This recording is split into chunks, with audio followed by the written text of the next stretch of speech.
जैसे जैसे टेक्नोलॉजी बढ़ रही है एक डिबेट बहुत प्रोमिनेंट होती जा रही है डेटा प्रोटेक्शन और प्राइवेसी को लेकर।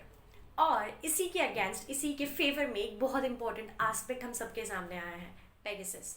ये अभी इतना पॉपुलर नहीं है, लेकिन I can sure you about it कि एक या दो दिन में हर सोशल मीडिया के ऊपर, हर प्लेटफॉर्म के ऊपर इसके ऊपर एक जोरदार डिबेट शुरू होने वाली है और न्यूज़ चैनल्स पर तो हो भी चुकी है। बेसिकली पेगासस है क्या? ये एक ऐसा सॉफ्टवेयर है जो अगर आपके फ़ोन में इंस्टॉल किया जाता है तो एक सर्वेलेंस डिवाइस की तरह एक्ट करता है। ये आपके माइक्रोफोन, आपके कैमरा को एक्सेस कर सकता है। So whatever you are speaking, आप जो भी बोल रहे हैं, whatever you are doing, आप जो भी कर रहे हैं, वो सब रिकॉर्ड हो सकता है। एंड दैट टू ये किया गया बिना परमिशन के, बिना किसी की कंसेंट के, यानी कि you can say it a little bit illegal, not even illegal. जो यूरोपियन यूनियन के चीफ हैं उन्होंने ये कहा है कि ये अनएक्सेप्टेबल है और अगर ये हुआ है तो इसके अगेंस्ट लीगल एक्शंस होंगे। अब बेसिकली हुआ क्या है, पता तो चल गया है कि ये है क्या सॉफ्टवेयर।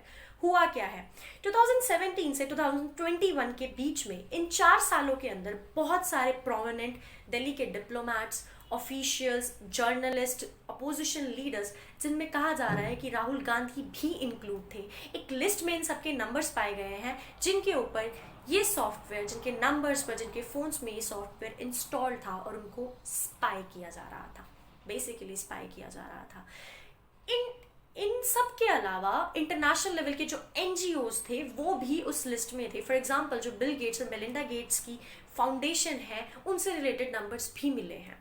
इवन जो पाकिस्तान के प्राइम मिनिस्टर है इमरान खान, उनसे रिलेटेड नंबर और इंडिया में जितने भी उनके एम्बेसडर्स हैं उनसे रिलेटेड नंबर भी उस लिस्ट में थे।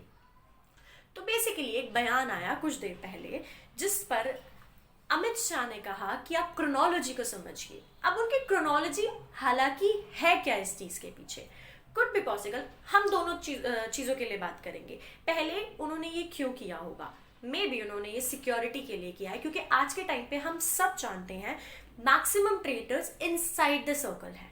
तो कुड बी पॉसिबल उन्होंने एक पॉजिटिव पॉइंट किया, क्योंकि ये बात आने वाली है कि जब आपने कुछ गलत किया ही नहीं है तो आपको डर किस बात का है। लेकिन जैसा कि राहुल गांधी ने इस चीज़ के बयान पर तुरंत कहा है कि भारतीय जनता पार्टी नहीं रही है, वो भारतीय जासूस पार्टी बन चुकी है। तो आप अपना एग्जाम्पल लेके देखिए। आप जानते हैं आप कुछ गलत नहीं कर रहे हैं, लेकिन 24 घंटे अगर आपके सर पर एक कैमरा होगा तो क्या आप अपनी जिंदगी को जी पाएंगे?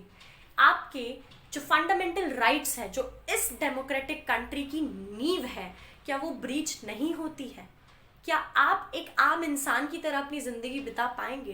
तो ये दोनों एस्पेक्ट्स बहुत इंपॉर्टेंट हैं। अब देखना ये होगा कि आने वाले टाइम पर कौन किस तरीके से इन चीजों को एक्सप्लेन कर पाएगा। बीजेपी के लिए फेवर में जाता है या अगेंस्ट में, या अपोजिशन के फेवर में जाता है या अगेंस्ट में।